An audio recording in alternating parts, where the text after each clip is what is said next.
Fal një operacioni Bliss të koduar me emrin i shumë kërkuari, njësitë speciale italiane dhe autoritetet shqiptare kanë arrestuar Ali Islamaj, i njohur ndryshe njeriu me sy të akullt. Në operacionin për ndalimin e të riut 29 vjeçar shqiptar në vendlindjen e tij Drashovicë të Vlorës, morën pjesë të paktën 30 efektiv, 5 nga të cilët italian.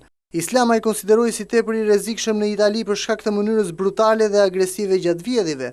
Ai ishte shndruar në tmerrin e lagjeve luksoze të Romës. Ali Islamaj kishte mundur të arratisej më 14 janar të vitit 2011 nga burgu i sigurisë së lartë Regina Coeli në Itali, pasi vuante dënimin në këtë burg për mbi 50 grabitje me dhunë në bashkëpunim. Pas arratisjes, gjykata penale e Romës lëshoi një urdhër arresti ndërkombëtar për Islamaj. Ky i fundit kishte ndryshuar dhe emrin në Altin Hoxha për të mos u identifikuar nga uniformat blu. Tashmë i arrestuari pritet të ekstradohet në Itali për të shlyer dënimin për një sër veprash penale si ajo e vjedhjes, kërcënimit dhe arratisjes.